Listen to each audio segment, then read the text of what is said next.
से इंतजार कर रहे थे कि चैप्टर नंबर 2 खत्म हो ताकि चैप्टर नंबर 3 स्टार्ट हो सके।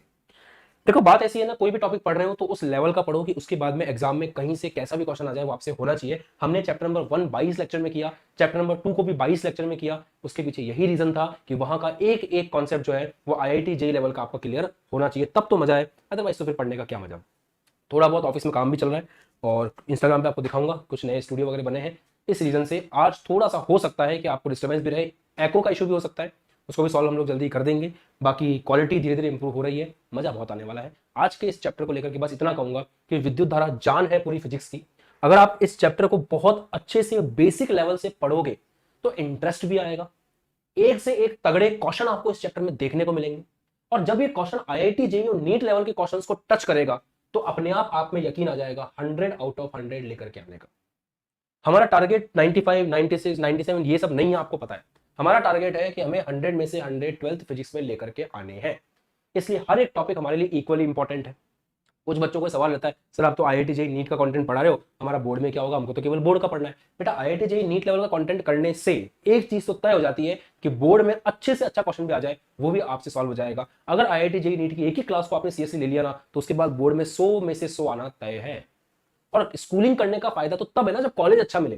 तो हम क्यों ऐसा टारगेट लेकर के नहीं चले, हमें सीखना पड़ेगा, पढ़ना, अच्छी अच्छी चीजों को देखना। ओके, तो सभी लोग क्लास में जुड़ गए, सभी का बहुत बहुत स्वागत है। बिना समय खराब किए आज की कक्षा को स्टार्ट करते हैं। मजा बहुत आएगा, लेवल एकदम हाई रखता हूं मैं अपनी क्लास का, आपको पता है। और पढ़ाने का तरीका एकदम सिंपल, हम बहुत सिंपल अल्फाजों में बहुत अच्छे से अच्छे लेवल की चीजें पढ़ेंगे। बस इस चैप्टर में साथ मत छोड़ना, स्टार्टिंग से लेकर लास्ट तक बने रहना, जैसे आप चैप्टर 1 और 2 में बने रहे थे। मजा आया था ना वहां पे? कमेंट करके जरूर बता। चलिए शुरू करते हैं। विद्युत धारा,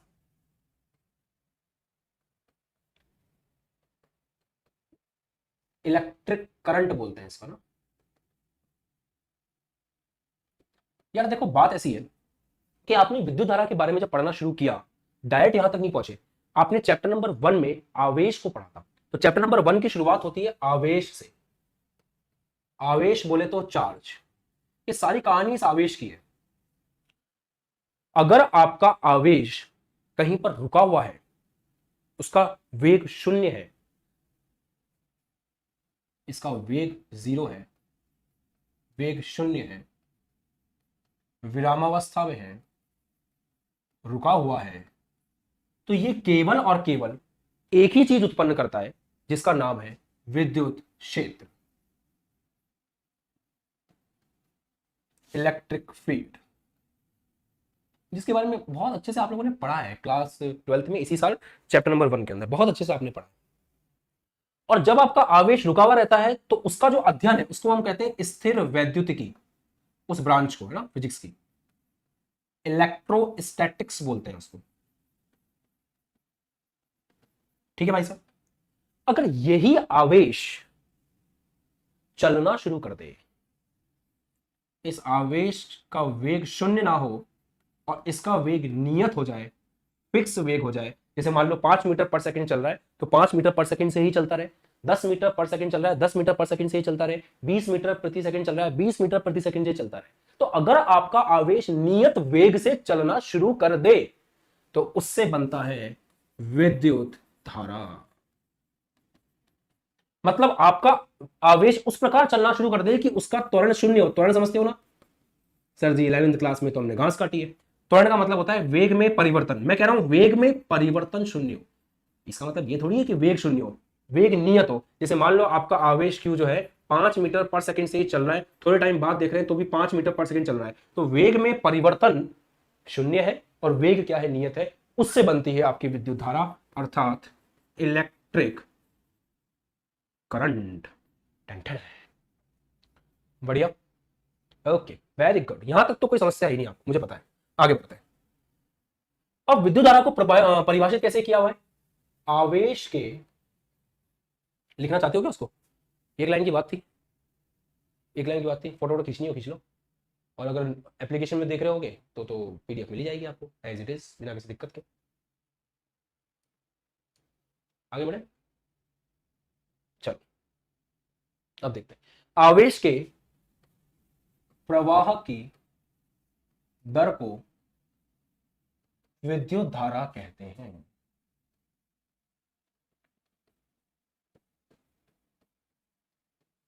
अब ये परिभाषा सर छोटी तो है पर थोड़ी समझ में कम आई। देखो मान लो ये आपके पास एक चालक है, इस चालक के किसी एक बिंदु को आपने पकड़ लिया, इस चालक के किसी एक बिंदु से 1 सेकंड में जो भी आवेश गुजरेगा उसी को हम क्या बोलेंगे, विद्युत धारा कहेंगे। तो विद्युत धारा किसी चालक के अनुप्रस्थ काट से, इसको बोलते हैं अनुप्रस्थ काट, जैसे ये जो है ना ये अनुप्रस्थ काट है, तो किसी चालक के अनुप्रस्थ काट से 1 सेकंड में गुजरने वाले आवेश की संख्या को, आवेश की मात्रा को हम लोग क्या कहते हैं, आवेश की मात्रा को हम लोग क्या कहते हैं, विद्युत धारा कहते हैं। तो प्रवाह की दर, सिंपल, दर का मतलब ही होता है 1 सेकंड। तो किसी दिए गए चालक के किसी दिए गए बिंदु से 1 सेकंड में गुजरने वाले आवेश को हम विद्युत धारा के नाम से जानते हैं। ये इसकी थोड़ी सी बड़ी परिभाषा है, लिख लो कमेंट सेक्शन में या अपनी कॉपी में कि किसी चालक के दिए गए बिंदु से, बिंदु बोल लो, अनुप्रस्थ काट बोल लो, एक ही बात है। अनुप्रस्थ काट मतलब ऐसे काटा हुआ है बीच में से, कितना निकल रहा है, किसी बिंदु से एकांक समय में, एकांक समय में गुजरने वाले आवेश को, एकांक समय में गुजरने वाले आवेश को विद्युत धारा कहते हैं, विद्युत धारा कहते हैं। आज की क्लास में ना बहुत अच्छे अच्छे कंसेप्ट सीखेंगे अपन, बने रहना पूरे 1 घंटे, बहुत मजा आने वाला है, एकदम पैसा वसूल क्लास होगी आपकी, ठीक है। वो कहते हैं हिंदी में अपने यहाँ पे कहते हैं पैसा वसूल, ये है डेटा वसूल, एकदम डेटा वसूल क्लास है, ठीक है, एंजॉय करो। तो किसी चालक के किसी दिए गए बिंदु से 1 सेकंड में गुजरने वाले आवेश की मात्रा को विद्युत धारा कहते हैं। मान लो डेल्टा टी समय में प्रवाहित आवेश, मान लेते हैं मैं डेल्टा टी समय में कितना आवेश गुजरा, डेल्टा क्यू आवेश गुजरा, डेल्टा टी समय में प्रवाहित आवेश कितना है, डेल्टा क्यू है। तो ये बताओ एकांक समय में प्रवाहित आवेश कितना होगा, एकांक समय में प्रवाहित आवेश कितना होगा।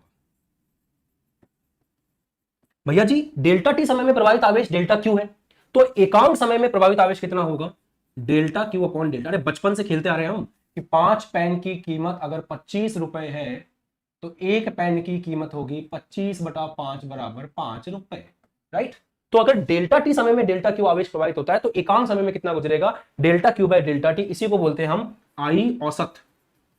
तो विद्युत धारा का जो औसत का फॉर्मूला है वो क्या है, delta Q upon delta T, I C. तो ये इस चैप्टर का सबसे पहला फॉर्मूला, मोस्ट वेलकम इसका। हाँ एक बच्चा कह रहा है डेटा एंड चार्जिंग वसूल क्लास, हाँ डेटा वसूल चार्ज वसूल, बढ़िया। बाद में हमको कोसने का नहीं, अभी पढ़ने का। आई औसत बराबर delta Q upon delta T, ये तो औसत हो गया। इसको ऐसे भी बोल सकते हैं कि भाई मान लो T1 समय में आवेश Q1 था, T2 समय में आवेश Q2 हो गया, तो कितना आवेश में परिवर्तन आया, Q2 माइनस Q1, उसमें टाइम कितना लगा, T2 माइनस T1। तो फॉर्मूला इस हिसाब से भी हो सकता है कि आई एवरेज, आई औसत बोलते हैं इंग्लिश में, हिंदी में आई एवरेज बराबर Q2 minus Q1 upon T2 minus T1, ये हो गया औसत औसत विद्युत धारा। अब आपसे ये भी पूछ सकते हैं कि भैया जी तात्क्षणिक विद्युत धारा बताइए, तात्क्षणिक, आई तात्क्षणिक, तो तात्क्षणिक विद्युत धारा होती है dq अपॉन dt, अर्थात आवेश का समय के साथ समाकलन, आवेश का समय के साथ समाकलन।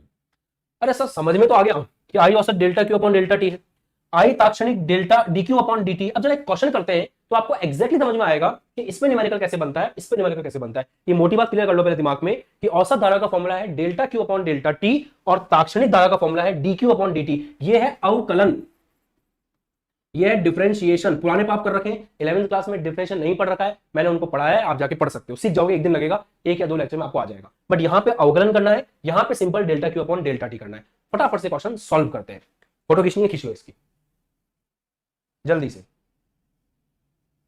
हो गया, बढ़े आगे चलो। अब एक क्वेश्चन करते हैं इसका जल्दी से। क्वेश्चन ये है कि आवेश Q को Q बराबर 40 स्क्वायर प्लस 2 से दिया जा रहा है या दिया जाता है जहां t समय है। अब स्टार्टिंग में लिख सकते हैं ऐसे कि एक चालक के लिए, एक चालक के लिए आवेश Q को Q बराबर 40 स्क्वायर पर 2 दिया जाता है जहां t समय है। बताइए, पहला, विद्युत धारा 0 से 2 सेकंड के बीच, दूसरा, विद्युत धारा 4 सेकंड पर। अब देखिए, इस तरह के प्रश्न बहुत कॉमन है, ये कंसेप्ट ही बहुत कॉमन है। क्लास 11th में चैप्टर नंबर 3 में आता है ये कॉन्सेप्ट, बट कोई बात नहीं, मुझे पता है आप लोगों ने वहां पे बहुत बढ़िया बढ़िया टाइम पास किया होगा, आपको नहीं आता होगा।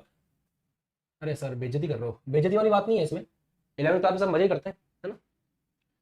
चलो देखो, तो Q इज इक्वल टू क्या है, 40 स्क्वायर प्लस 2। मतलब यहाँ पे इस क्वेश्चन को सॉल्व करने जाएंगे तो हमारे पास जो क्वेश्चन है Q का फॉर्मूला दे रखा है वो है 40 स्क्वायर प्लस 2, हमेशा इसको ध्यान रखना है।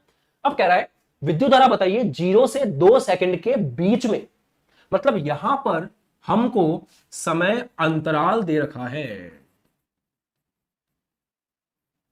समय अंतराल 0 से 2 सेकंड। सेकंड क्वेश्चन में क्या कर रहा है बेटा, सेकंड क्वेश्चन में पूछ रहा है विद्युत धारा एग्जैक्ट 4 सेकंड पे बताइए। तो ये हमें तात्क्षणिक, तात्क्षणिक सही लिखा है, तात्क्षणिक धारा पूछ रहा है। जब समय अंतराल दे रहा हो मतलब वहां औसत धारा की बात चल रही है, और जहां एकदम एक फिक्स दे दिया हो कि टाइम बराबर 3 पर बताओ, एक टाइम फिक्स कर दिया उसने कि एग्जैक्ट इसी टाइम पे बताओ, तो वो कहलाता है तात्क्षणिक धारा। अब फॉर्मूले अलग अलग होते हैं। औसत धारा होता है I average is equal to delta Q upon delta T, और तात्क्षणिक धारा होता है आई, तात्क्षणिक लिखना लिख सकते हो आप, आई तात्क्षणिक बराबर D Q upon D T. मानते हो बात को। अब आएगा बेटा जी यहां पे delta Q is equal to Q two minus Q one upon T two minus T one. अब बहुत मजा आएंगे, देखो अब अपन को अलग अलग निकालना पड़ेगा सब कुछ। इस Q2 का मतलब पता है आपको, T1 फर्स्ट वाले पार्ट की बात कर रहा हूं। T1 है आपका 0 सेकंड, T2 है आपका 2 सेकंड। इस समय जो आपका आवेश है वो Q1 है, और टाइम बराबर 2 सेकंड पर जो आपका आवेश है वो Q2 है। बेटा जी हमें फॉर्मूले दे रखे हैं, Q बराबर 40 स्क्वायर प्लस 2, तो यहां पे 0 रखिए, तो ये होगा 4, 0 का स्क्वायर प्लस 2, ये आ जाएगा केवल 2, क्योंकि 0 से हटाने के बाद तो गायब हो जाएगी चीज। इधर अगर यहाँ पे अपन 2 रखते हैं तो यहां आएगा 4, 2 का स्क्वायर प्लस 2, तो ये होगा 4 इंटू 4 प्लस 2, 4 चौक 16, 16 और 2 18, तो ये कितना निकल के आएगा, 18 निकल करके आएगा। तो अगर आपको इस तरह से औसत निकालना हो, अगर आपको इस तरह से औसत निकालना हो तो आप ये बोल सकते हैं ना बेटा जी कि भैया टाइम बराबर 0 सेकंड, वो T1 है हमारा, उस समय आवेश कितना है, फॉर्मूले में 0 रख दो, तो ये 0, 2 बचा। T2 बराबर 2 सेकंड, 2 सेकंड यहां पे रखो, 2 दूनी 4, 4 चौक 16, 16 प्लस 2 18, ये Q2 आवेश है। अब यहां मान रखेंगे Q2 कितना है, टाइम बराबर 2 सेकंड पे 18 है, Q1 टाइम बराबर 0 सेकंड पे कितना है, 2 है, डिवाइड बाय टाइम, टाइम कितना है 2 माइनस 0, ये हो गया 16/2 बराबर 8 एम्पियर। ये आंसर आप, ये आपका फुलाम में दे रखा था, ठीक है, एम्पियर। अभी आऊंगा मैं एम्पियर का मतलब क्या होता है उसके ऊपर, बट आंसर कितना निकल करके आ गया आपका, 8 निकल करके आ गया। यस और नो फटाफट से कमेंट करिए, यहां तक मक्खन हुआ। औसत धारा निकालना, क्या ये समझ में आ गया सबको अच्छे से, जल्दी बताइए। उसके लिए आपको सिंपल फॉर्मूला लगाना होता है delta Q upon delta T, Q two minus Q one upon T two minus T one. Yep, perfect, very good. आगे बढ़ते हैं। अब आई तात्क्षणिक निकालना है, बहुत मजा आएगा। तात्क्षणिक होता है D Q upon D T, बहुत सिंपल। तो D Q upon D T, तो डी अपॉन डी टी उठा के लिया भैया, क्यू का मान कितना है 40 स्क्वायर प्लस 2, ये लो साहब। अवकलन करने की परंपरा आपको पता होनी चाहिए, इसका अलग इसका अलग, तो ये होगा D by D T 40 square plus D by D T 2। इसका अवकलन कैसे करेंगे, हमारे प्यारे प्यारे बच्चों को आना चाहिए। 4 कांस्टेंट है, बाहर आ जाएगा, अवकलन में पावर आगे आ जाती है, पावर -1 होता है, तो 4 आगे आ जाएगा, ये पावर आगे आ जाएगी 2, और t की पावर में से 1 हो जाएगा माइनस, तो 2 - 1 बचेगा 2। एक कांस्टेंट का डिफरेंशिएशन, एक नियत राशि का अवकलन 0 होता है, तो इसका आंसर आएगा simple 8 into T, that's it. तो ये आपका आ गया आई तात्क्षणिक, यहां से निकाल लेते हैं। आई तात्क्षणिक का मान कितना निकल के आ रहा है, आई तात्क्षणिक आ रहा है 8 इंटू टी। ये आई तात्क्षणिक का फॉर्मूला बनकर के रेडी हो गया। अब वो आपको कितने समय पर धारा पूछ रहा था, कितने टाइम पे आपसे धारा पूछ रहा था, तो वो धारा पूछ रहा था 4 सेकंड पे। कुछ नहीं करना, आपको यहां पर टाइम बराबर रख देना है 4 सेकंड इस फॉर्मूले में, तो आई तात्क्षणिक हो जाएगा 8 इंटू 4, दैट्स इट, 32 एम्पियर। ओहो क्या बात है, आ गया, बच्चों के कमेंट आ गए। मतलब आप लोगों ने एकदम से सही से पकड़ लिया कंसेप्ट, मतलब आप लोगों ने कंसेप्ट को एकदम बढ़िया से पकड़ लिया है। बहुत अच्छी बात है, जितना जल्दी कॉन्सेप्ट पढ़ोगे उतना अच्छा रहेगा। बताओ क्लियर है यहां तक? कोई दिक्कत इस कॉन्सेप्ट में? जल्दी से बताएंगे, यहां तक मकान है। बस एक ही बात समझने की है जिसको आप नोट करके रख सकते हैं कि यदि औसत पूछ रहा हो तो आई बराबर delta Q upon delta T का फॉर्मूला लगाएंगे, उसमें Q2 अब minus Q1 upon T2 minus T1 लगेगा। तो पहले वाले समय पे आवेश कितना है, दूसरे समय पे आवेश कितना है, वैल्यूज पुट होंगी और वहां से औसत निकलेगा। अगर हमसे ताक्षणिक धारा पूछेगा तो पहले हमें जो Q का फॉर्मूला दे रखा है उस फॉर्मूले का हम क्या करेंगे, अवकलन करेंगे। और एक बार जब उस फॉर्मूले का अवकलन हो जाएगा हमसे, उसके बाद हमारे पास जो फॉर्मूला आएगा वो ताक्षणिक धारा का फॉर्मूला होगा। उसके अंदर हमसे जो टी का मान बोलेगा हम उसके ऊपर रख करके वहां से वैल्यू निकाल लेंगे ताक्षणिक धारा की, और प्रश्न हमारा वहीं पे समाप्त हो जाएगा। बढ़िया है बॉस। तो यहां पे हमने सीखा कि अगर Q दे रखा हो तो दो तरीके हो सकते हैं कि delta Q upon delta T से आप औसत धारा निकाल लो, और अगर आपको इंस्टेंटेनियस चाहिए, बोले तो ताक्षणिक चाहिए, तो आपको करना पड़ेगा dQ अपॉन dt। ये दो बातें आपने आज की क्लास में सीख चुके हो। अब बेटा ऐसा भी तो हो सकता है कि आपको यहां पे Q और T दे करके धारा पूछ रहा है। यह भी तो हो सकता है क्वेश्चन में कि धारा दे करके और समय दे करके आपसे Q पूछ ले, तब क्या करेंगे? चलिए एक क्वेश्चन करते हैं, समझ में आया? Q और T देख करके अगर I पूछ रहा है, ये फॉर्मूला है। पर अगर I और T देख करके Q पूछ रहा है तो फिर कौन सा फॉर्मूला है? अभी करते हैं सॉल्व। देखो उसके लिए पहले प्रश्न लेते हैं। प्रश्न लिखो खटाक से, I ताक्षणिक बराबर आपको दे रखा है T स्क्वायर प्लस 1। ठीक है, इसका फॉर्मूला दे रखा है। क्वेश्चन है 0 से 3 सेकंड तक अनुप्रस्थ काट से गुजरने वाला आवेश ज्ञात करें।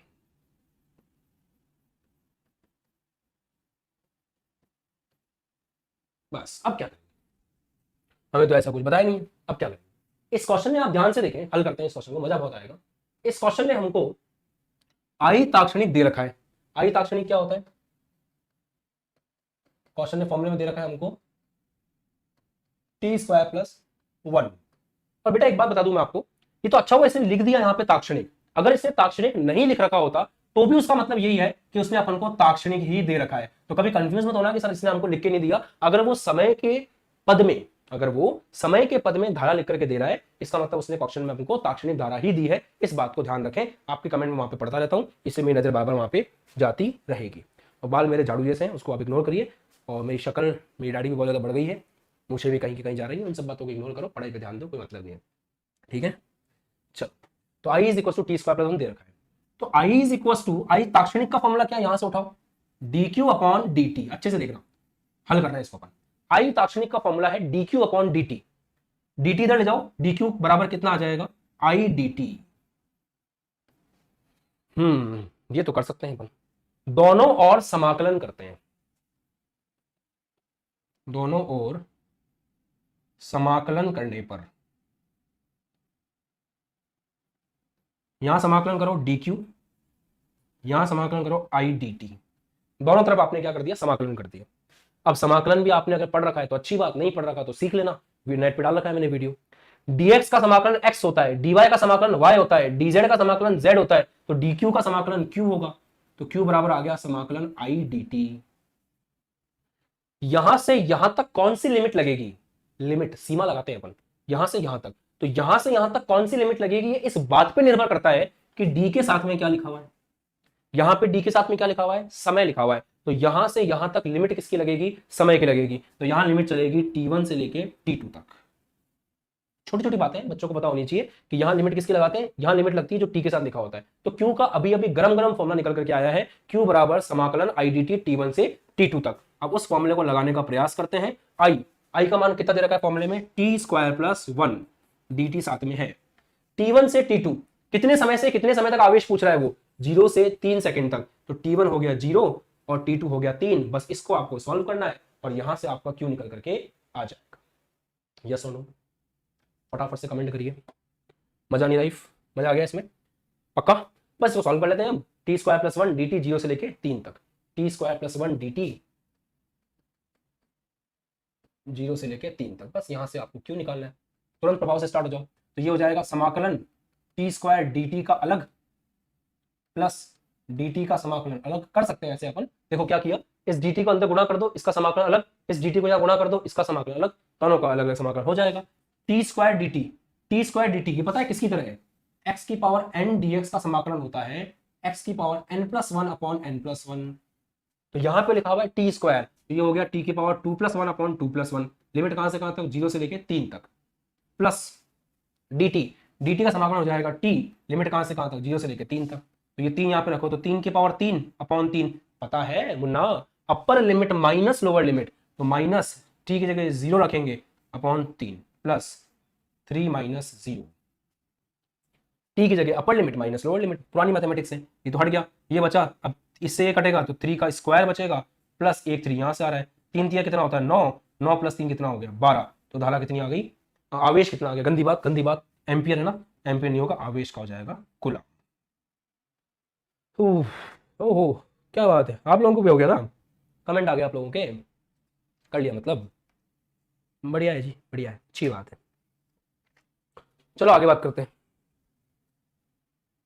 एक और चीज डिस्कस करनी है आपसे, विद्युत धारा के बारे में बात करते हैं। फॉर्मूला क्या होता है, एवरेज का फॉर्मूला देख लेते हैं।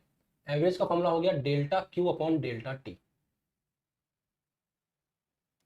यहां से अगर हम विद्युत धारा का मात्रक निकालें, एसआई मात्रक, अभी मैं केवल उसी के बारे में बात करूंगा, तो एसआई मात्रक क्या आएगा, आवेश का एसआई मात्रक कूलाम होता है और समय का एसआई मात्रक सेकंड होता है, तो इनका एसआई मात्रक होगा कूलाम पर सेकंड और कूलाम सेकंड इनवर्स, और ये जो है इसको हम लोग साइंटिस्ट के नेम पर एम्पियर के नाम से जानते हैं। तो विद्युत धारा का जो एसआई मात्रक है वो क्या है, एम्पियर है। अब भैया जी एक और बात है, विद्युत धारा किस प्रकार की राशि है, ये इस पे ना बहुत से बच्चों को कंफ्यूजन होता है कि विद्युत धारा सदिश राशि है कि अदिश राशि है, नहीं पता होता है। तो अब हम देखते हैं कि विद्युत धारा सदिश है कि अदिश है, आराम से डिस्कस करते हैं, बहुत मजा आएगा, मक्खन हो रहा है, बढ़िया। ऐसे इस चैप्टर को आपको डिटेल में पढ़ते रहना है, खुश होते रहना है। देखो भाई, कोई भी राशि सदिश है या कोई भी राशि अदिश है,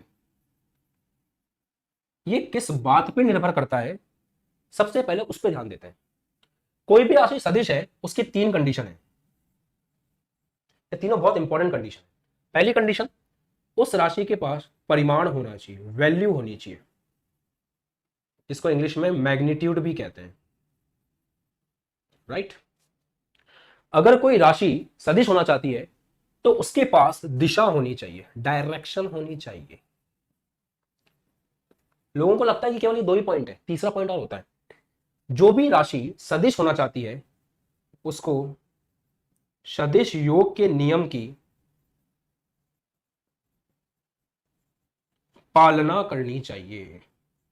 जो राशि सदिश होती है उसको सदिश योग के नियम की पालना करनी चाहिए। ये तीनों चीजें होनी चाहिए कंप्लीट 100%। अगर ये तीनों चीजें होंगी तभी हम कहेंगे कि वो राशि सदिश है। और अदिश राशि के लिए क्या है, परिमाण होना चाहिए, वैल्यू होनी चाहिए, बस दैट्स इट। इसके अलावा इसमें कोई कंडीशन नहीं है। वैल्यू को हम लोग मैग्नीट्यूड कहते हैं। अब विद्युत धारा को चेक करते हैं उसके साथ क्या स्थिति है। जब अपन विद्युत धारा को देखते हैं ना तो हमारे मन में ख्याल आता है कि भाई इसकी वैल्यू तो होती है 5 एम्पियर, 10 एम्पियर, 15 एम्पियर। हम लोग देखते हैं विद्युत धारा की वैल्यू तो होती है 5 एम्पियर, 10 एम्पियर, 15 एम्पियर वैल्यू होती है उसकी, ठीक है, परिमाण है। दिशा भी हम लोग देखते हैं, हम लोगों को पढ़ाया जाता है, 10th क्लास में बताया था कि इलेक्ट्रॉन अगर इस तरफ जा रहे हैं तो इलेक्ट्रॉन के विपरीत दिशा हम लोग धारा की लेते हैं। पढ़ाया होगा किसी ने आपको ये बात कि इलेक्ट्रॉन के जाने की दिशा के विपरीत दिशा विद्युत धारा की ली जाती है। और अगर ये नहीं पढ़ाया तो आपको ये जरूर पढ़ाया होगा कि एक सेल में पॉजिटिव से निकलती है विद्युत धारा, मान लो ये बल्ब है, और पॉजिटिव से निकल करके नेगेटिव में जाती है। तो विद्युत धारा की जो दिशा है वो सेल के बाहर पॉजिटिव टर्मिनल अर्थात धनात्मक टर्मिनल से ऋणात्मक टर्मिनल की तरफ होती है। यह आपको पढ़ाया गया होगा। मतलब विद्युत धारा की दिशा भी होती है। अब सवाल यह आता है कि परिमाण भी है, दिशा भी है, इसका मतलब सदिश होनी चाहिए। परंतु एक बहुत बड़ा पंगा है कि विद्युत धारा सदिश योग के नियम की पालना नहीं करती है। अब आप बोलोगे सर ये सदिश योग के नियम क्या होते हैं? क्लास 11th वेक्टर नाम की सीरीज मैंने पढ़ा रखी है। अगर कोई बच्चा यहाँ पे ऐसा है जिस बच्चे के मन में सवाल है कि मुझे वेक्टर समझ में नहीं आता, और किसी बच्चे के मन में ये इच्छा है कि मैं वेक्टर को उस हद तक पढ़ लूं कि एकदम जीरो से लेकर के जो टॉप आईआईटी जेई का लेवल है उस लेवल तक मैं वेक्टर पढ़ लूं, तो इस वीडियो के डिस्क्रिप्शन में मैं वेक्टर का एक लिंक डाल दूंगा। उस प्लेलिस्ट में जाके वेक्टर पढ़ना। मजा नहीं आ जाए तो यहां पे आके बता देना, एक बार कमेंट कर देना, गारंटी है दिल खुश हो जाएगा वो प्लेलिस्ट देख करके। आपको वेक्टर के ऊपर डालूंगा मैं डिस्क्रिप्शन में लिंक इस क्लास के बाद। तो सदिश योग के नियम को मैं सिंपल भाषा में समझाता हूं यहां पर, क्योंकि मुझे पता है आप लोगों को वीडियो नहीं देखे होंगे आपने, कोई बात नहीं। देखो जैसे ये ब्लॉक है, इस पर इधर एक बल लग रहा है 5 न्यूटन, इधर एक बल लग रहा है 5 न्यूटन, सही है। ये बल इस बल को कैंसिल कर देगा क्योंकि दोनों एक दूसरे के क्या है, विपरीत है। और ऐसे केस में यहां पर इसके ऊपर लगने वाला जो नेट बल है वो कितना हो जाएगा, 0 हो जाएगा। मान लो एक बल ऐसे लग रहा है 5 न्यूटन, एक बल ऐसे लग रहा है 5 न्यूटन, उनके बीच में एंगल है 60 डिग्री। तो यहां पे जो एफ नेट का फॉर्मूला होगा ना वो होगा under root of F1 square plus F2 square plus 2F1 F2 cos theta. दो सदिशों को जोड़ने के लिए हम उनका सदिश योग का नियम लगाते हैं और उसमें ये फॉर्मूला निकल करके आता है F1 square plus F2 square plus 2F1 F2 cos theta. आपने इसको ऐसे पढ़ा होगा R is equal to under root A square plus B square plus 2AB cos theta, right. पर क्या विद्युत धारा के केस में ऐसा होता है? जैसे मान लो आपके घर में एक तार है, इस तार में यहां से 6 एम्पीयर धारा जा रही है। आपके इलेक्ट्रिशियन ने क्या किया, यहां पे एक तार जोड़ा, यहां पे एक तार जोड़ा, यहां एक बल्ब लगा दिया, इधर का सर्किट कंप्लीट है। यहां एक बल्ब लगा दिया, इधर का सर्किट कंप्लीट है, मैंने बनाया नहीं है। इधर धारा गई 3 एम्पीयर, इधर धारा गई 3 एम्पीयर।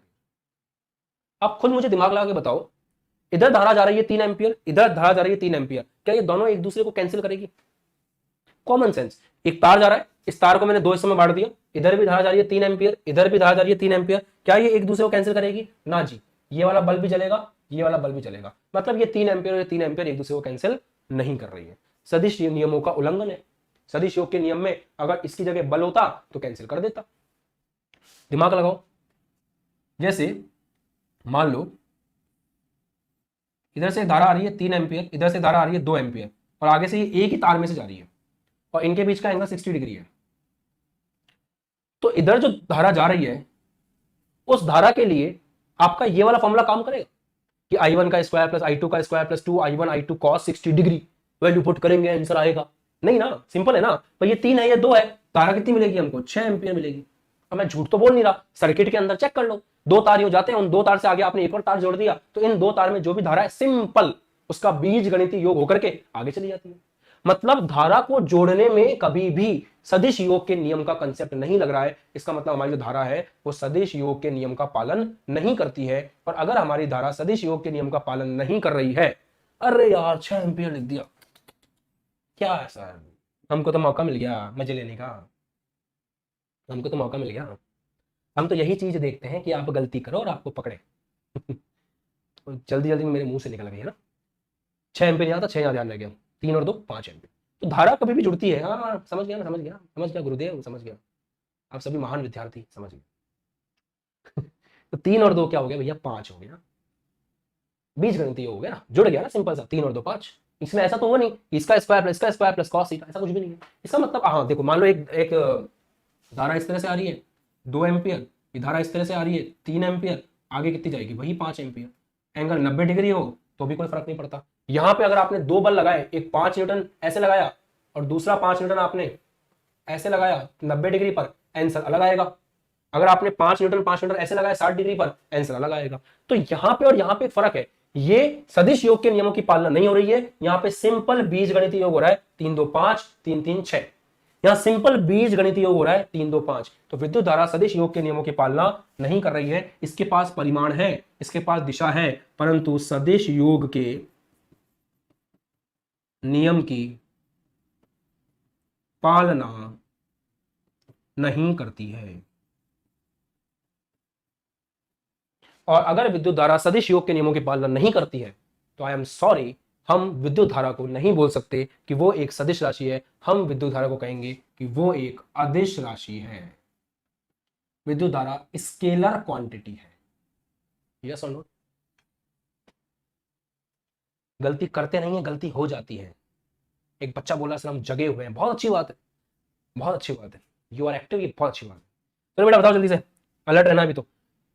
अब एक बात बता दूं इंपॉर्टेंट, अगर IIT जेईई का एग्जाम आए जो आप दोगे और उसमें गलती से, चांस तो बहुत कम है, ऐसे फर्जी क्वेश्चन नहीं आते, फिर भी गलती से आपसे पूछ लें कि विद्युत धारा स्केलर है क्या, और वहां पे एक ऑप्शन में टेंसर लिखा हुआ हो, तो टेंसर पे टिक करिए ना, क्योंकि जब तक हमारे पास स्केलर और वेक्टर है तो हम कहते हैं कि विद्युत धारा एक अदिश राशि है, स्केलर है। परंतु अगर ऑप्शन में स्केलर और टेंसर हो तो हम कहते हैं कि विद्युत धारा टेंसर है, प्रदिश राशि है। जैसे कि प्रेशर, दाब भी अपने आप में क्या है, प्रदिश राशि है। तो आप ध्यान रखें, अगर आपके पास स्केलर और वेक्टर में चुनना हो तो स्केलर लिख के आएंगे, और अगर स्केलर और टेंसर में चुनना हो तो टेंसर लिख के आएंगे। तो विद्युत धारा के लिए फिलहाल यही कॉन्सेप्ट है कि आप उसको स्केलर और टेंसर लेकर के चल सकते हो। आगे आने वाले समय में जब हायर फिजिक्स पढ़ोगे तो आपको टेंसर क्वांटिटीज के बारे में पढ़ना होगा, तब आपको और अंडरस्टैंडिंग क्लियर होगी कि हम विद्युत धारा को टेंसर क्यों कहते हैं। आगे समझ में? बढ़िया, मजे में एकदम। आगे बढ़े बॉस। ठीक है, अब एक बढ़िया सा इंटरेस्टिंग कॉन्सेप्ट पढ़ेंगे अच्छे से। ठीक है, शुरू करें। चलो, यहां तक कोई दिक्कत नहीं है किसी को भी? 100% क्लियर है? ओके, अब जो आप पढ़ने वाले हो उसका आपका दिमाग खुल जाएगा, इसलिए कह रहा हूं। यहां तक एकदम क्लियर है? अब आगे बढ़ते हैं। ठीक है, अब हम अपवहन वेग का कॉन्सेप्ट पढ़ने जा रहे हैं। हो सकता है आज की क्लास में मैं केवल आपको इसका कंसेप्ट बता पाऊं और इसका डेरिवेशन हम अगली क्लास में करें। हो सकता है टाइम मिला तो आज की क्लास में कर लेंगे। अपवहन वेग को इंग्लिश में बोलते हैं ड्रिफ्ट वेलोसिटी। राइट, लिख लो सब लोग। Okay, good. अब आप लोग एक काम करो,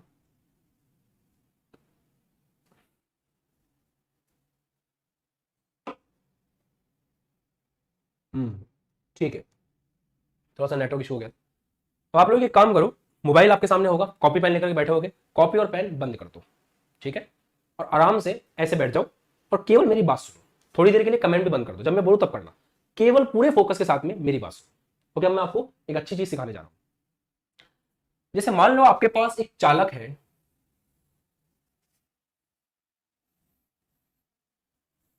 या आपके पास चालक है। पता है आपका चालक के अंदर एक बहुत खास चीज होती है, उस खास चीज का नाम है मुक्त इलेक्ट्रॉन। आपके चालक के पास खूब सारे मुक्त इलेक्ट्रॉन होते हैं। अब दिमाग में सवाल आ रहा होगा ना कि सर ये मुक्त इलेक्ट्रॉन का कंसेप्ट क्या है? देखो, जो आपका चालक है, बहुत खास चीज होती है वहां पे।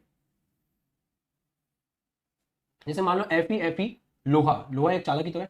Fe के बहुत सारे परमाणु आपस में हैं, ऐसे आराम से सुनना। ये सारे परमाणु में आपको पता है लोहा बहुत मजबूत होता है, कतई जहर मजबूत होता है। लोहे से हम काफी अच्छी अच्छी मजबूत चीजें बनाते हैं।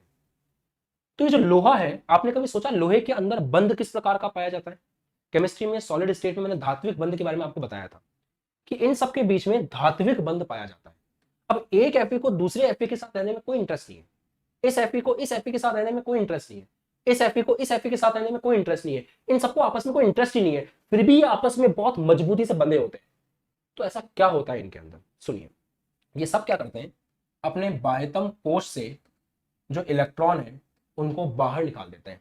मतलब जो Fe है वो अपने इलेक्ट्रॉनों को बाहर निकाल देगा, ये जो Fe है वो अपने इलेक्ट्रॉनों को बाहर निकाल देगा, ये जो Fe है ये अपने इलेक्ट्रॉनों को बाहर निकाल देगा। बाह्यतम कोश के इलेक्ट्रॉनों को, ये फ्री कोश के इलेक्ट्रॉनों को रोते फिरने के लिए छोड़ देते हैं, बाह्यतम कोश के इलेक्ट्रॉनों को दफा कर देते हैं, बाह्यतम कोश के इलेक्ट्रॉनों को बाहर निकाल देते हैं कि जाओ जी लो अपनी जिंदगी।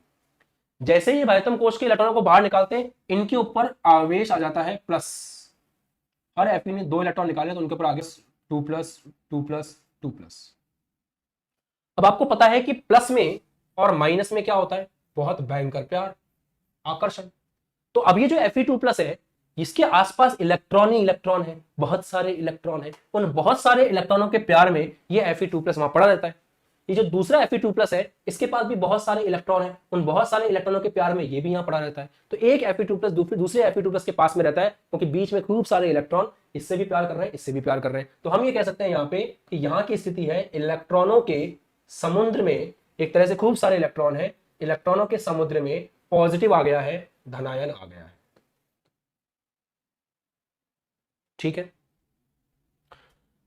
बात यह है कि अगर सर ये इलेक्ट्रॉन को आप कह रहे हो ना कि ये इलेक्ट्रॉन घूम सकता है, तो अगर ये इलेक्ट्रॉन घूम सकता है तो फिर तो ये फ्री इलेक्ट्रॉन हुआ।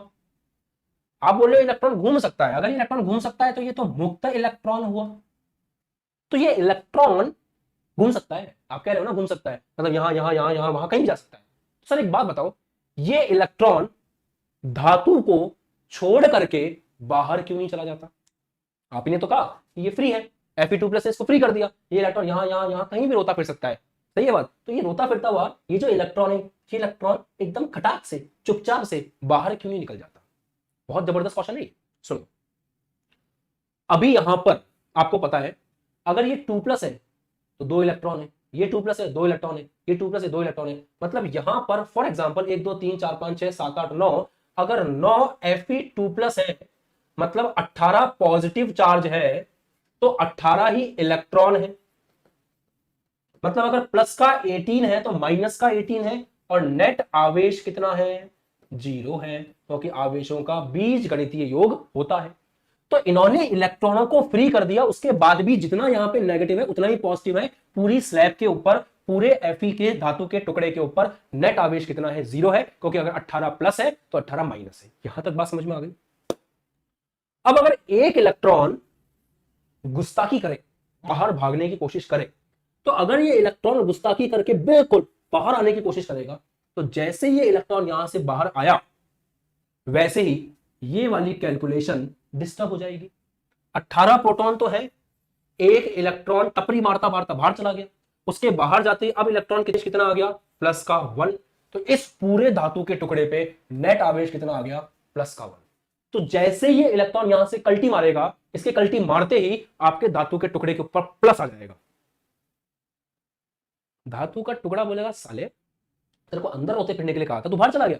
तो जैसे ही वो बाहर गया, धातु के टुकड़े के ऊपर प्लस आ गया, वो प्लस क्या करेगा? उस इलेक्ट्रॉन को जो बाहर निकला है उसको फिर से खींचेगा, क्योंकि आपको पता है पॉजिटिव नेगेटिव को खींचता है। तो यहां जो ये +1 आ चुका है, ये +1 आते ही ये जो बाहर इलेक्ट्रॉन कल्टी मार के बाहर निकलने की कोशिश करेगा, इसको खींच करके वापस अंदर ले आएगा। ऐसे ही अगर किसी एक और इलेक्ट्रॉन ने गुस्ताखी करके बाहर भागने की कोशिश करी, तो वापस से प्लस माइनस चक्कर खराब होगा, फिर से पूरे धातु के टुकड़े पे प्लस आएगा, तो फिर से इलेक्ट्रॉन को खींच के अपने अंदर रख लेगा।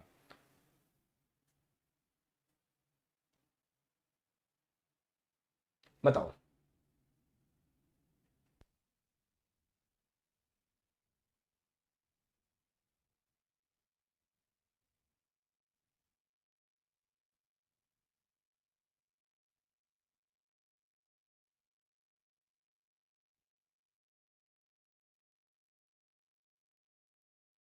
सही है? 100% क्लियर है ना? बढ़िया।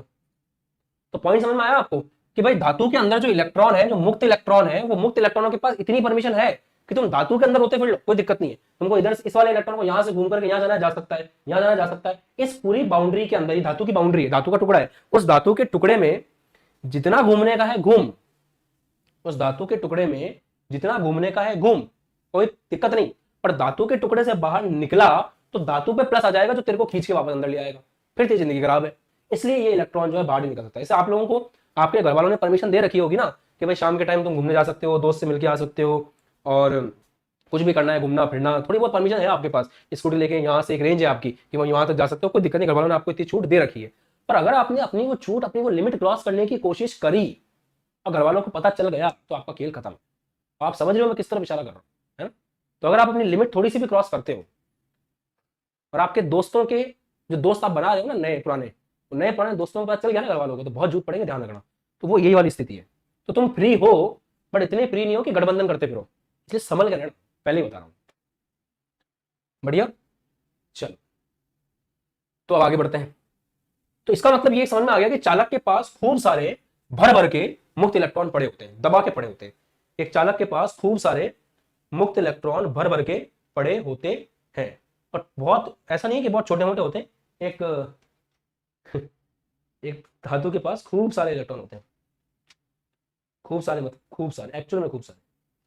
चलो बढ़िया, आगे बढ़ते हैं। अब आपके यहां पर ये चालक है, ये आपका चालक है। इस चालक में आपको एक बात बताऊं, आपने सुना होगा कि जो चालक है, अगर बाहर मैंने इस चालक को किसी विद्युत क्षेत्र में रख दिया,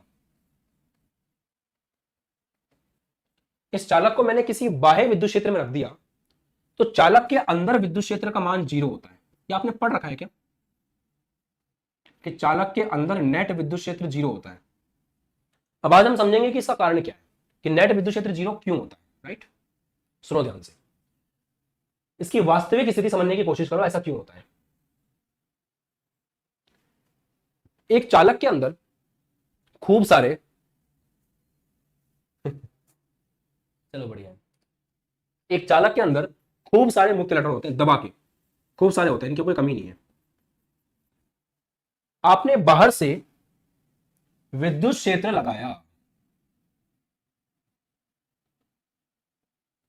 आपको अच्छे से पता है कि विद्युत क्षेत्र जब लगाते हैं तो प्लस वाले आवेश के ऊपर विद्युत क्षेत्र अपनी दिशा में बल लगाता है और माइनस वाले आवेश पर विद्युत क्षेत्र अपनी विपरीत दिशा में बल लगाता है। तो ये जो विद्युत क्षेत्र है वो अंदर के जितने भी मुक्त इलेक्ट्रॉन हैं उन मुक्त इलेक्ट्रॉनों के ऊपर अपनी विपरीत दिशा में बल लगाएगा। अब आप लोग भूल चुके हो तो इसका मैं कुछ नहीं कर सकता। मैंने पढ़ाया था कि अगर विद्युत क्षेत्र ई है और उसमें आपने एक आवेश को रख रखा है, अगर वो आवेश प्लस क्यू है तो विद्युत क्षेत्र अपनी दिशा में बल लगाता है क्यू इंटू ई के बराबर, और अगर वो माइनस क्यू है तो विद्युत क्षेत्र अपनी विपरीत दिशा में बल लगाता है क्यू इंटू ई के बराबर। तो पॉइंट टू बी नोटेड यह है कि अगर आपने बाह्य विद्युत क्षेत्र लगाया तो अंदर जितने भी मुक्त इलेक्ट्रॉन है उन सबके ऊपर इसकी विपरीत दिशा में बल लगेगा और वो सारे इधर भागना शुरू कर देंगे और यहां पे कौन इकट्ठा हो जाएगा, इलेक्ट्रॉन इकट्ठा हो जाएंगे। और अगर इलेक्ट्रॉन यहां से उधर जाएंगे तो यहां पे प्लस इकट्ठा हो जाएगा, क्योंकि जहां इलेक्ट्रॉनों की वृद्धि होती है उस जगह को माइनस बोलते हैं, जहां इलेक्ट्रॉनों की कमी होती है उस जगह को प्लस बोलते हैं। ठीक है भाई, बात समझ में आती है। तो अब ये प्लस माइनस यहां पे डेवलप हो गया। अब इस प्लस माइनस के डेवलप होने के कारण यहां पे एक विद्युत क्षेत्र नया बन जाएगा और वो विद्युत क्षेत्र कौन सा है, ई प्रेरित जो बना है। और ये क्या कहलाएंगे, ये कहलाएंगे प्रेरित आवेश, जो आवेशों को उसने जबरदस्ती प्रेरित किया है। चालक के पास मुक्त इलेक्ट्रॉनों की कोई कमी नहीं है, दबा के पड़े हैं तो इतने ज्यादा मुक्त इलेक्ट्रॉन पड़े हैं, खूब सारे हैं कि वो इतने माइनस उधर भेज देगा, इतने प्लस और माइनस को अलग अलग कर देगा, ई प्रेरित को इतना कर देगा कि वो एग्जैक्टली किसके बराबर हो जाए, ई बाह्य के। तो यहां पे इतने इलेक्ट्रॉन है कि वो सब उधर जा जाके किसके बराबर हो जाएंगे, ई बाह्य के। तो ई बाह्य इस तरफ है, ई प्रेरित इस तरफ है, दोनों आपस में बराबर हो गए, ई नेट कितना हो जाएगा, 0 हो जाएगा। इसलिए हम कहते हैं कि चालक के अंदर ई नेट कितना होता है, 0 होता है। चालक के अंदर ई नेट कितना होता है, 0 होता है। यस और नो? ये एक बात आपको समझनी है सबसे पहले तो, कि चालक के अंदर ई नेट क्या होता है, 0 होता है। अगर आपने बाह्य विद्युत क्षेत्र लगाया, फर्स्ट पॉइंट सबसे इंपॉर्टेंट, कि अगर आपने बाह्य विद्युत क्षेत्र लगाया तो बाह्य विद्युत क्षेत्र लगाने में एक बहुत बड़ी समस्या है कि यहां पे अगर आपने बाह्य विद्युत क्षेत्र में ले जाकर के चालक को रख दिया तो उसके पास जो मुक्त इलेक्ट्रॉन है वो खट खट खट अलग हो जाएंगे, प्रेरित विद्युत धारा बनेगी, सॉरी प्रेरित विद्युत आवेश, प्रेरित विद्युत क्षेत्र बनेगा और प्रेरित विद्युत क्षेत्र ई बाह्य को कैंसिल कर देगा और चालक के अंदर विद्युत क्षेत्र का मान कितना आ जाएगा, 0 आ जाएगा। यहां तक मक्खन है, बढ़िया एकदम ठीक है। दूसरी बात, अब एक बात तो ये होगी, अब दूसरी बात पे आते हैं। यहां पे आपको पता है खूब सारे इलेक्ट्रॉन है, धड़ धड़ धड़। एक चालक को लेते हैं अपन, कोई चालक मान लो ऐसे पड़ा हुआ है, कोई भी चालक है, मान लो एक लोहे का टुकड़ा है, ये लोहे का टुकड़ा है। आपको पता है इस लोहे के टुकड़े के अंदर बहुत सारे इलेक्ट्रॉन है, बहुत सारे जबरदस्त इलेक्ट्रॉन है इसके अंदर। आपको पता है खूब सारे इलेक्ट्रॉन है। ये खूब सारे इलेक्ट्रॉन जो है कई चुपचाप अच्छे बच्चे की तरह बैठे रहेंगे। आपको अच्छे से पता है कि मान लो अभी तापमान कितना है, 25 डिग्री सेंटीग्रेड है, तो 25 डिग्री सेंटीग्रेड पर एक ये क्या है, तापमान है ना।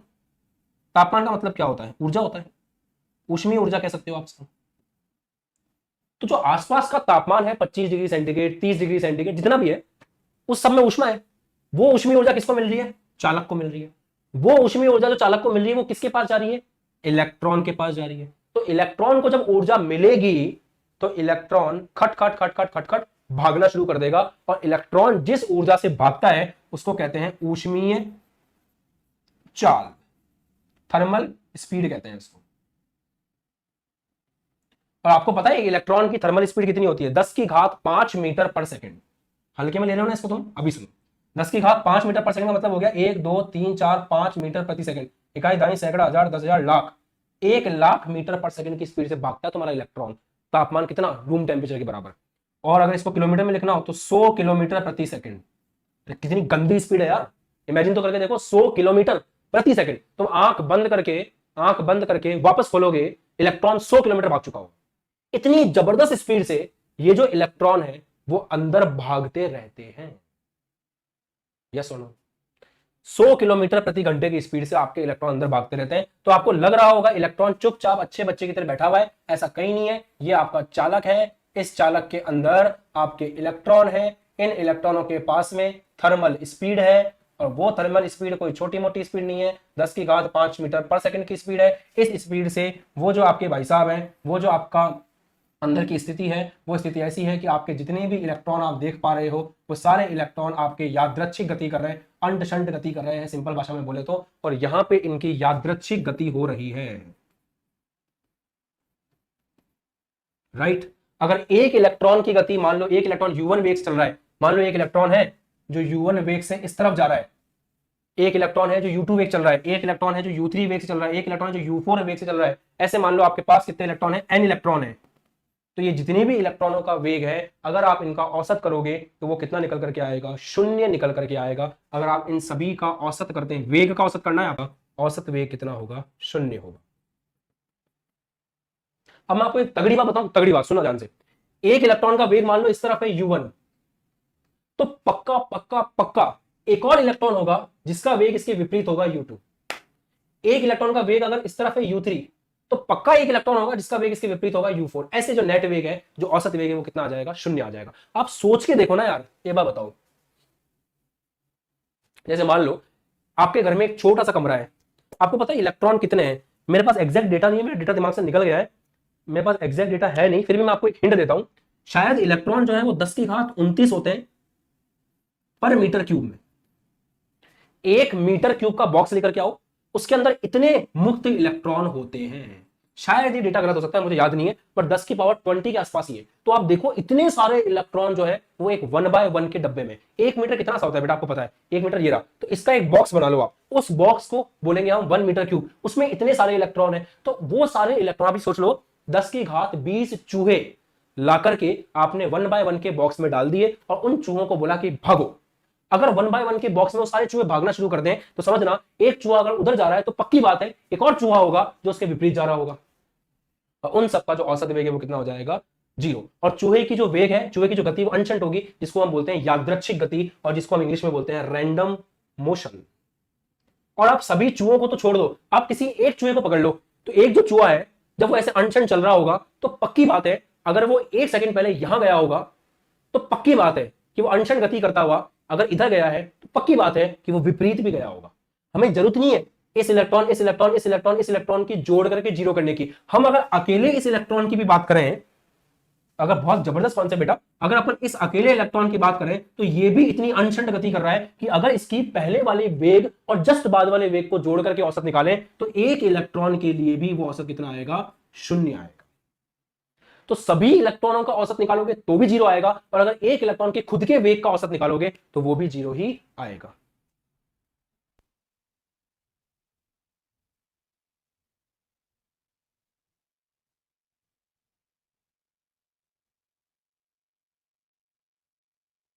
हाँ जी, क्लियर है? बताओ फिर फटाफट से। सही है ना? तो अगर एक इलेक्ट्रॉन को देखकर भी टारगेट करो ना कि भाई मैं एक इलेक्ट्रॉन के बारे में बात कर रहा हूं केवल, तो उस एक इलेक्ट्रॉन की यादृच्छिक गति इसको भी देखेंगे तो भी उसका औसत 0 है, और बाकी सब इलेक्ट्रॉन को देखोगे तो भी औसत 0। मिला जुला करके अगर आपने चालक में मुक्त इलेक्ट्रॉन है, तो मुक्त इलेक्ट्रॉन जो है उनकी गति अनशंट हो रही है, और अनशंट गति होने के कारण औसत कितना आ रहा है? 0 आ रहा है। और औसत 0 आने का मतलब है वो किसी एक दिशा में नहीं चल रहे हैं, और अगर वो एक दिशा में नहीं चल रहे हैं तो इसका मतलब क्या है? करंट नहीं है। इसीलिए हम कहते हैं कि अगर एक धातु का टुकड़ा ऐसे ही पड़ा हुआ है और उसको जाकर के आपने टच किया तो वो आपको झटका नहीं देगा। क्यों? क्योंकि उसके अंदर जो इलेक्ट्रॉन है वो अनशंट भाग रहे हैं, उनका कोई एक दिशा में चल नहीं रहे, और जब तक इलेक्ट्रॉन एक दिशा में चलेगा नहीं तब तक विद्युत धारा बन नहीं सकती। इसलिए एक धातु का टुकड़ा अगर ऐसे पड़ा रहे तो उसके अंदर किसी प्रकार की कोई भी विद्युत धारा नहीं होती है। क्लियर? और अगर आपने बाहर कोई विद्युत क्षेत्र लगा दिया और बाहर विद्युत क्षेत्र लगा के उसके अंदर भी आपने कोई चालक को रख दिया, तो भी चालक के पास इतने सारे मुक्त इलेक्ट्रॉन है कि तुम्हारी बाह्य विद्युत क्षेत्र की ऐसी की तैसी कर देगा, अपने इलेक्ट्रॉन सेट करके तुम्हारे विद्युत क्षेत्र को कैंसिल कर देगा, और नेट विद्युत क्षेत्र अंदर कितना हो जाएगा? 0 हो जाएगा। इसीलिए कंसेप्ट आता है बैटरी का। बाह्य विद्युत क्षेत्र में चालक को रखने से कुछ नहीं होगा, चालक के सिरों को बैटरी से जोड़ना पड़ेगा, तभी बात बनेगी। अब बैटरी क्या करती है, कैसे करती है, वो हम अगली क्लास में पढ़ेंगे। आज के इस लेक्चर को अगर आपको थोड़ा कम समझ में आया हो तो मैं आपसे विनम्र निवेदन करूंगा कि इस लेक्चर का जो लास्ट का आधा घंटा है उसको एक बार फिर से आप देख लेना, क्योंकि बहुत इंपॉर्टेंट चीज आपने सीखी है। कल मैं इसका एक बार रिवीजन भी करवाऊंगा और फिर कल आपको अपहरण बीए का टॉपिक पूरा पढ़ाऊंगा। अभी तक आपने क्या सीखा उसको फटाफट रिवाइज करते हैं। पहली चीज आपने सीखी, फिर केमिस्ट्री भी शुरू करनी है। पहली चीज आपने सीखी कि एक चालक के अंदर विद्युत क्षेत्र 0 होता है। क्यों? क्योंकि एक चालक के अंदर बहुत सारे मुक्त इलेक्ट्रॉन होते हैं। मुक्त इलेक्ट्रॉन कॉन्सेप्ट आपने अलग से देख लिया। उसके बाद आपने देखा कि अगर आप बाह्य विद्युत क्षेत्र के अंदर किसी चालक को रखते हो तो उसके पास इतने सारे मुक्त इलेक्ट्रॉन हैं कि उस विद्युत क्षेत्र के कारण जो मुक्त इलेक्ट्रॉन बल लगता है उनसे मुक्त इलेक्ट्रॉन इस तरफ जाकर के अपना अंदर एक विद्युत क्षेत्र बना लेते हैं जो बाहर वाले को 0 कर देता है, और ई प्रेरित आपका जो है वो बराबर हो जाता है ई बाह्य के, और ई नेट कितना आ जाता है? 0 आ जाता है। फिर आपने ये सीखा कि अगर एक लोहे का टुकड़ा पड़ा हुआ है तो उसको हाथ लगाने से हमारे को झटका इसलिए नहीं लगता क्योंकि उस लोहे के टुकड़े में इतने सारे इलेक्ट्रॉन है कि वो थर्मल स्पीड, जो हमारे आसपास तापमान है ना, उसी तापमान से उनके अंदर इतनी ऊर्जा है कि वो खट खट खट खट अंशंड भागते हैं इतनी तेज स्पीड से, और अंशंड गति होती है, यादृच्छिक गति होती है, हर तरह से उनका औसत वेग 0 आता है। सभी इलेक्ट्रॉनों को औसत निकालोगे तो भी 0 आएगा, और किसी एक इलेक्ट्रॉन को पकड़ के उसके खुद के औसत को चेक करोगे तो वो भी 0 आता है। इसलिए कभी भी लोहे का पड़ा हुआ टुकड़े को हाथ लगाने पर करंट का झटका नहीं लगता। अब बैटरी को 2 काम करने, बैटरी को 2 काम करने। पहला काम, बैटरी को ये विद्युत क्षेत्र को 0 होने से रोकना है, क्योंकि ये जो विद्युत क्षेत्र 0 हो रहा है ना, ये प्रॉब्लमेटिक है। तो अंदर के विद्युत क्षेत्र को 0 होने से रोकना है, पहला काम बैटरी को ये करना है। दूसरा काम ये करना है कि ये जो इलेक्ट्रॉन अंतशंट गति कर रहे हैं इनको एक निश्चित दिशा में गति करवानी है। ये काम बैटरी करती है। कल की क्लास में आपको बैटरी या सेल का रोल पता चलेगा बहुत अच्छे से। क्लियर? बढ़िया। तो उम्मीद तो यही है कि आज की क्लास आपको बहुत मस्त समझ में आई होगी। इसका पार्ट 2 हम लोग अगली क्लास में डिस्कस करेंगे। 1 घंटे से ऊपर ऑलरेडी हो चुका है, फिर आप लोगों के दिमाग की बत्ती जलेगी नहीं, इसलिए अपन इसका पार्ट 2 जो है नेक्स्ट क्लास में कवर करेंगे। पक्की पक्की बात है कि इसको आपको रिवाइज करके आना पड़ेगा, नहीं तो पार्ट 2 आपके कम समझ में आएगा, ये बात तय है। क्लियर है?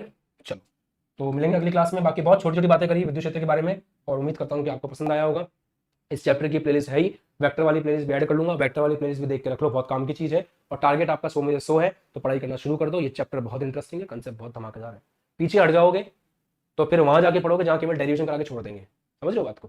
यहाँ पढ़ोगे तो डेरिवेशन तो सीखोगे, कंसेप्ट भी आएंगे, और 100 में से 100 भी लाओगे। डिसाइड कर लो आपको क्या करना है। मिलते हैं अगली क्लास में। वजह टेक के ध्यान को कुछ मस्त पढ़ाई करते रहो और